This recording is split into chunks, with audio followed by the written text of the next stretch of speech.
son, which made 20 December 28th. And me and my father was together.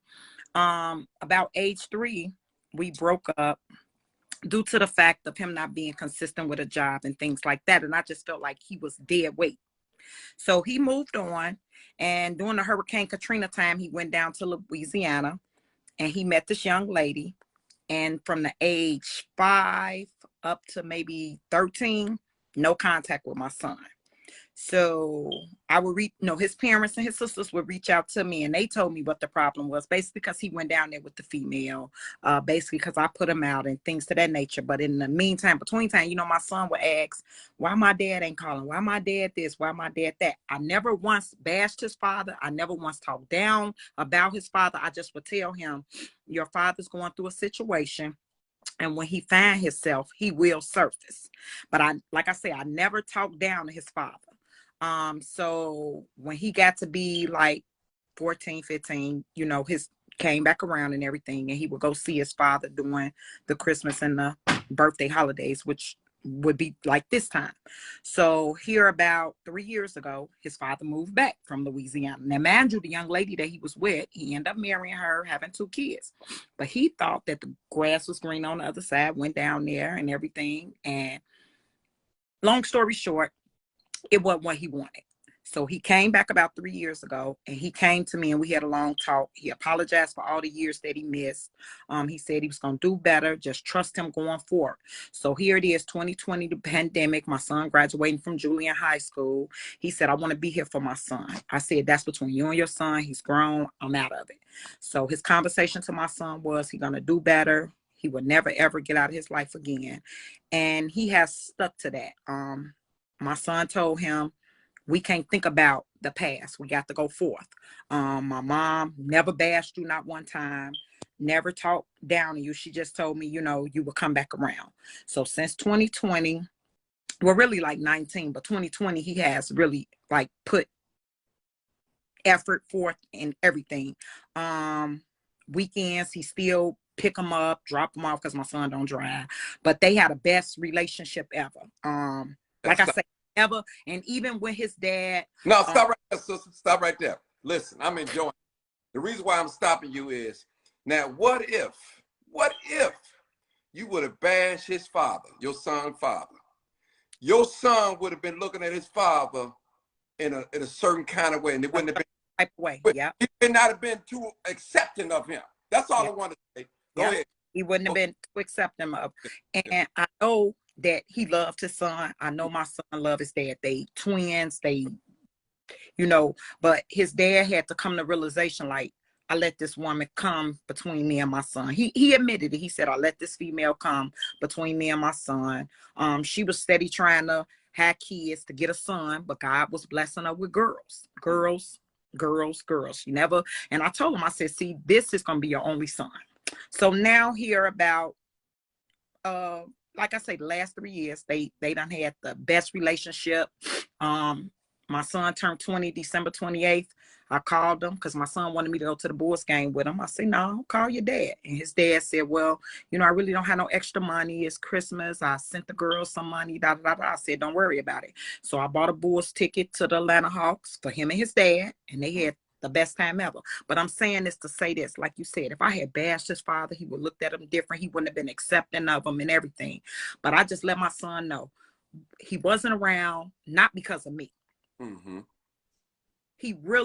His father passed at a young age. So he really didn't have that men in his life to show him how to be a father. Because we were pretty young, Mm-hmm. But his mother and them never got out of contact with me. His sisters never got out of contact with me or anything. And all I can say is I thank God for the relationship, because this is the time now where the males need to be in their sons' lives, because they're honorable, persuaded, manipulated, and things to that.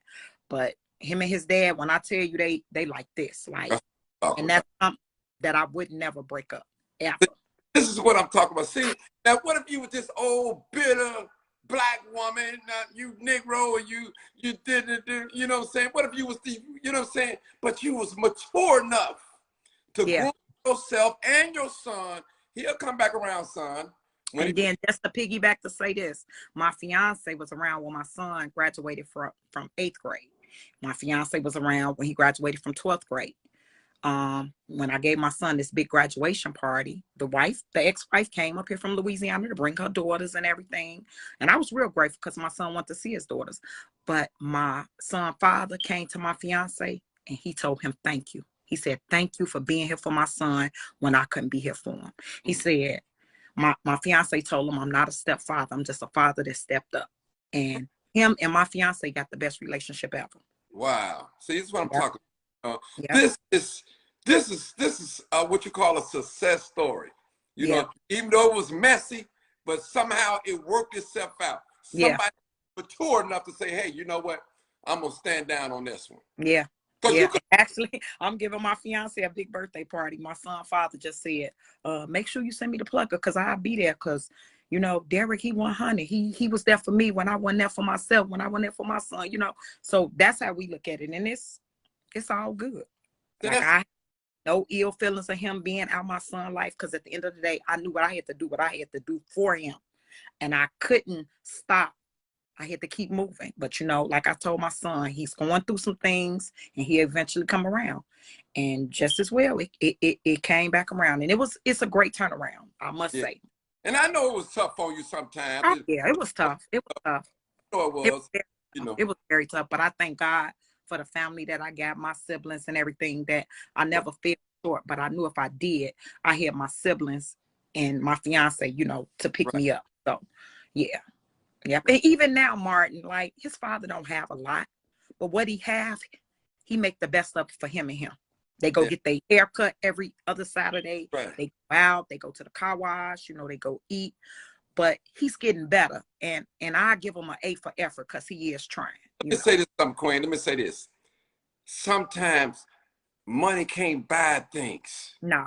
You know, I dropped my little 13-year-old $200 Christmas. But I didn't spend no time with it though. Yeah. But you know what I'm saying? But that if I had to trade that 200, I'd rather spend 30 days with it instead of giving it 200. Not that I'm cheap, because you got the bond. When you don't bond, you know, that bonding is something else. And I'm talking about me. So you know, I can't be wrong on this broadcast talking about me. So but some things money can't buy. It's that time that you put in. Yep. And he put in a lot of time, I must say. Like I say, he still don't have a lot. But what he have, he make the best of it for him and his son. And see, that's what I'm talking about. And see, I'm so glad you weren't one of them bitter baby mamas. Oh, my God. No. I Even now, we have a relationship like he's so cool. He can call me and talk about his problem, you know, and I'm going to give him constructive criticism as well. But I don't down talk him or tell him, you know, he wrong or don't treat the lady you with like this. You know, you already synced what the past got you, you know, just don't put all your eggs in one basket. And, but overall, I must say that he's a changed man. And I just thank God for my son for him because you know, at the age 20, these last 2 years, you know, he could have been involved in drugs. He go to school. He go to East West University. He's studying criminal justice. You know, he could have went left, you know, being raised just by a female, you know. But I stood strong. I got my oldest son and my brothers, you know, somebody that's in his life. We got many cousins that he has a great male support system. He do. That's good. See, and you didn't have no, you was honest with him. Right. And that's all I'm saying, because this ain't about bashing women or making women look bad, or even men. But we got it, regardless if it's a one night stand or if you were sleeping with a married man, whatever it is, that man still got responsibility. And you know, even when he moved to Louisiana, and I felt that you know, he married the young lady and they had 2 daughters. And I would sometimes think like, man, he down there with them. He bonding with the girls. Here it is, his only son. You know, I used to like be aggravated by that, but I'm like, that can't stop me. I know sometimes my son was hurt, and when my son hurt, I hurt. But like I say, it was a full transformation, and it all played out because now the woman that was down there. She thought she was doing something and would text my phone and all this because she was down there. And guess what? Now that he's up here and he has a relationship with a woman, but now that he's up here and he's been bonded with my son, now he's not down there with her daughters. She kind of feel what I went through. And I don't even throw that in her face. Like, she want to befriend me as far as the Facebook and everything, but her daughters are 7 and 12. We, only thing we got in common is kids by this man. She bash him. She talk about him to her kids and make like he is just a dog. But like I say, he wasn't a dog when you had him, so that's why I would never bash my son father. I never done that. No. Because two play the game. It ain't just his